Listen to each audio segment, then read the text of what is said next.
South Africa's cabinet under the Government of National Unity, announced by Cyril Ramaphosa on the 30th of June 2024, has left a few people scratching their heads. And I think that's generous. Let's talk about my red flag appointments to this cabinet and who they are and what the reservations might be. First out of the gate, 66-year-old fossil and permanent politician Barbara Creasy is the sole white face in ANC leadership these days. Her unremarkable career began in, surprise, surprise, April 1994. She's been a permanent fixture in politics ever since then, like many of these faces. Stella Ndabeni-Abrahams said that under her leadership and in line with the National Development Plan, the Small Business Ministry would pursue job creation and growth in small businesses, including by improving the ease of doing business through reduced red tape. Funny. Anyone see any improvement from that ministry since she took over in 2021 after 3 unremarkable years leading communications ministry? The 66-year-old Senzo Mchuna has 0 law enforcement experience and is a less than impressive track record as a member of parliament. The 66-year-old Senzo Mchuna has 0 law enforcement experience and a less than impressive track record as a member of the permanent political class. This is perhaps the most important ministry at the moment, given the precarious state of public safety in South Africa. Mchuna is not even in the top 20 candidates to best run the police ministry. 66-year-old malcontent communist Blade Nzimande has been a regular fixture in ANC governments despite not accomplishing anything of substance in decades. 69-year-old Angie Motshekga is best known for presiding over the dumbing down of South Africa's education outcomes and as the architect of the disastrous BELA, the Basic Education Law Amendment Act, bill. She has been the minister since 2009, while educational outcomes have continued to fall off a cliff face. She's yet another appointment to the Defense Ministry that is gobsmacking. The most recent trio of absolutely ineffective losers included Thandi Modise, Nosiziwe Mapisa Ndakola, and Lindiwe Sisulu. The ANC continues to send its least accomplished members of parliament to run defense into the ground. Now, her only saving grace is the appointment of General Bantu Holomisa as one of her deputies. Let's hope that Angie Motshekga has a good sense and humility to listen to him. But then again, she's an ANC stalwart. That seems highly unlikely. The 69-year-old Gwede Mantashe is yet another member of the lifelong gravy train that is ANC leadership. He's parlayed negligible experience in the mining industry, he was not actually a miner, into control of the mining sector. He's not sitting there for his expertise, mind you, but rather to keep the kleptocracy rolling along for the ANC. The 62-year-old Paul Mashatile, a spring chicken in the ANC senior ranks, is an enigma himself.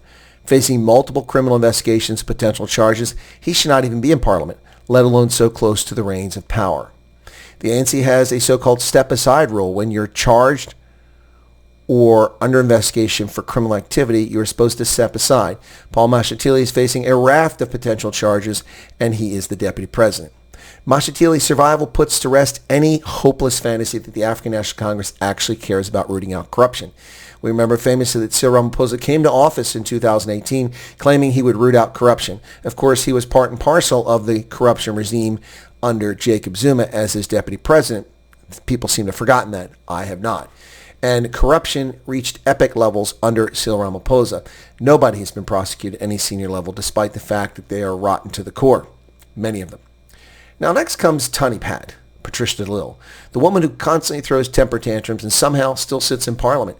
Even though Gate McKenzie cleaned her party's good party clock in the Western Cape, Tani Pat is back in cabinet with tourism, a portfolio for which she has accomplished fuck all in the past 15 months. Having just 0.18%, less than 1/5% of the vote, she has a cabinet position. Who does Tani Pat have dirt on? Now, the appointment of Democratic leader John Steenhuisen has raised a few eyebrows, mine included. But my reservation is not with his education level or lack of experience in agriculture, but rather with this ministry. He could be very effective elsewhere. Of course, that's probably why Ramaphosa put him in agriculture.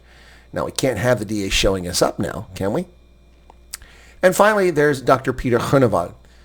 Is a puzzling choice for the new corrections ministry, which has been broken out of justice. Now, the most honorable and even-tempered member of this cabinet has been handed a poison chalice.